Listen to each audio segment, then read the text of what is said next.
Good morning, students. Today we are going to start with a new chapter, that is metallurgy. Students, you have already studied about basic things of this chapter in your previous classes.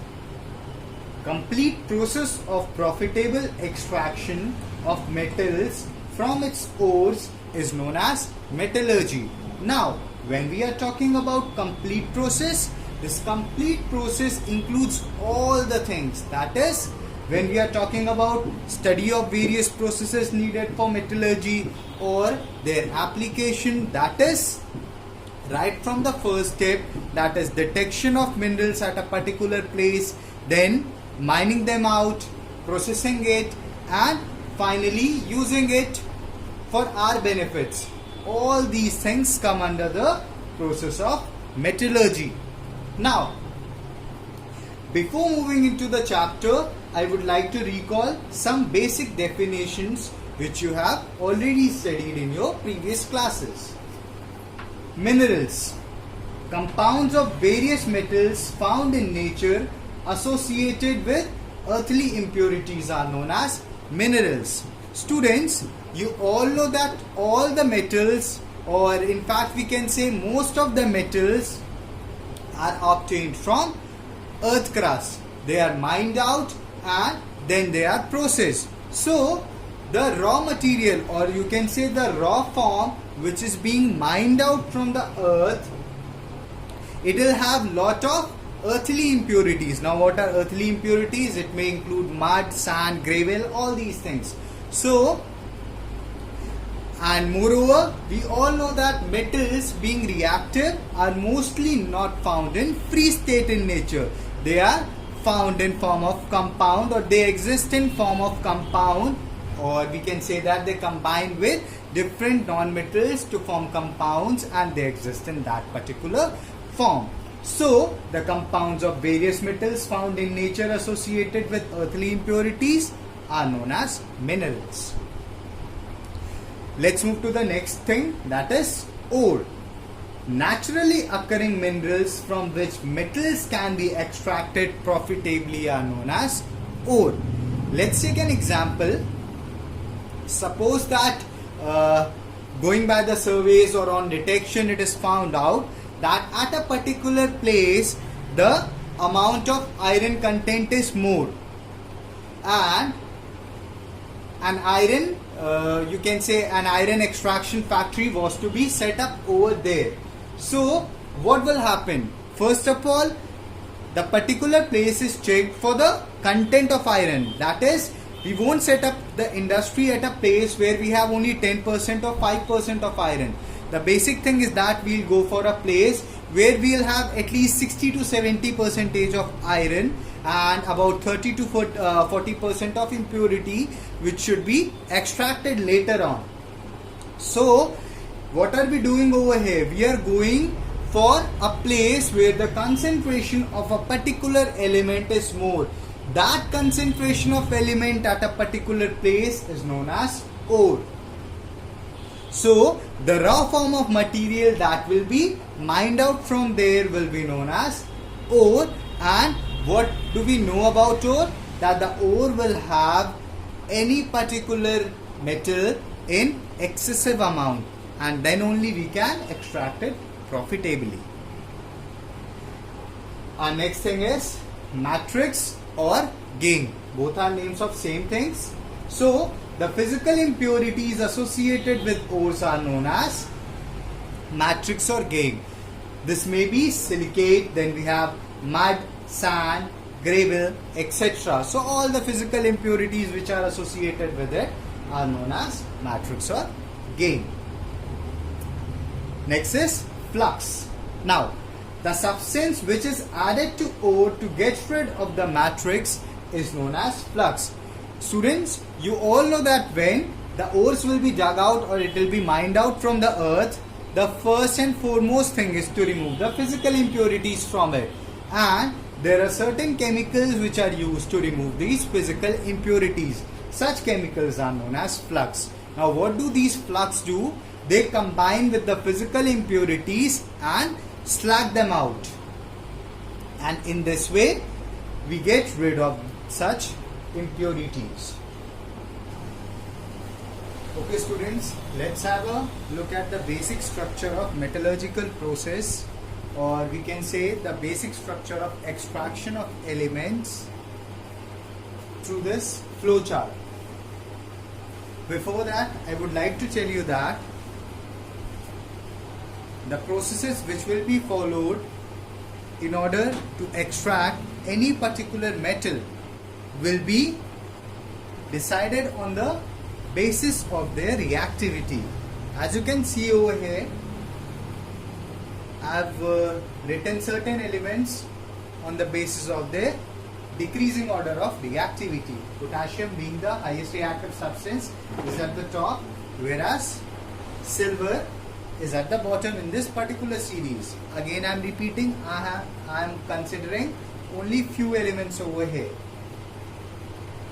So what do we observe? First of all, that means for the extraction of any metal, the first process is extraction of its ore. As I've already told you, that ore is the raw form of mineral that is extracted from earth's crust. Then the ore is concentrated. Now we have different methods of concentration about which we will learn in detail later on. Moving forward, after concentration, I would like to tell you that in the process of concentration, all the physical impurities which are associated with the ore are removed. Now, moving further, in order to extract or in order to get the basic element which we want, or you can say in order for the profitable extraction of particular element, now we are going to consider the reactivity of that particular element. As you can see over here, we have three particular subgroups over here, that is highly reactive metals, then moderately reactive metals and less reactive metals. Now there are certain observations, like the metals which are less reactive, they are either formed, or you can say they are either found in free state in nature, or they are found in combined forms, like in form of oxide or in form of sulfides. So suppose that we got the particular metal in form of sulfide ore, then what do we do further? There is a process known as roasting. You have already studied about this in your previous classes. We'll revise it again when we talk about this in detail. Roasting basically is a process in which we heat the element, or we can say heat the ore in excess amount of air. And in this particular process we get sulfur dioxide and sulfur trioxide as byproducts, and the metal in pure form is obtained. Now the metal which is obtained, it may contain certain impurities also. Those impurities which are present over there can further be removed by refining. That is, by refining we can get a more pure form of that particular metal. Let's come to the next thing, that is moderately reactive metals. Now when we talk about moderately reactive metals, these basically occur in two forms. That is, the ore will either be present in form of sulfide or in form of carbonate. That is, we can get either sulfide ore or carbonate ore. As for sulfide ore, since we have already studied in the less reactive metals that the sulfide ores can be converted into oxides by the process of roasting over here. So what do? We take the sulfide ores, heat them in presence of air, and as a result of it we get the oxide of metal. On the other hand, the carbonate ores, these are heated in absence of air, or you can say in presence of limited supply of air, and this process is known as calcination. In this particular process, what do we obtain? We obtain the oxide of the metal. So what are we seeing over here that in case of carbonate ore and sulfide ore, both the things we are getting the oxide of metal. Now, from this oxide of metal, in order to obtain the pure metal, we can reduce it. This reduction is carried out using reducing agents like carbon or carbon monoxide. Further, when the metal is obtained by the process of reduction, we can increase its purity or increase its concentration by the purification of metal, for which we have several processes. Let's come to highly reactive metals. Now, when we study about highly reactive metals, such metals have the tendency to exist in form of a huge number of compounds. That is, they have the capability to combine with several other elements and form compounds. So, what is done over here? This particular ore is taken in molten form and then it is electrolyzed. On electrolysis, what do we obtain? We obtain the pure form of metal. As you can see over here, the pure metal is obtained. So, what are we exactly doing over here? If we consider the reactivity series, we observe over here that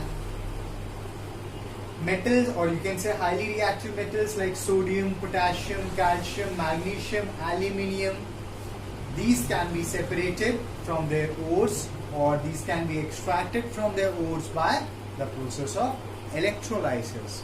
Whereas moderately reactive metals like zinc, iron, lead, copper, they can be reduced by using carbon after the process of roasting or calcination.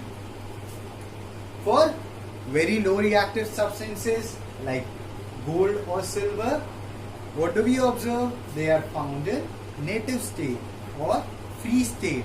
However, there may be certain instances where low reactive substances are found in form of oxides or sulfide ores, and then they can be purified by this particular format.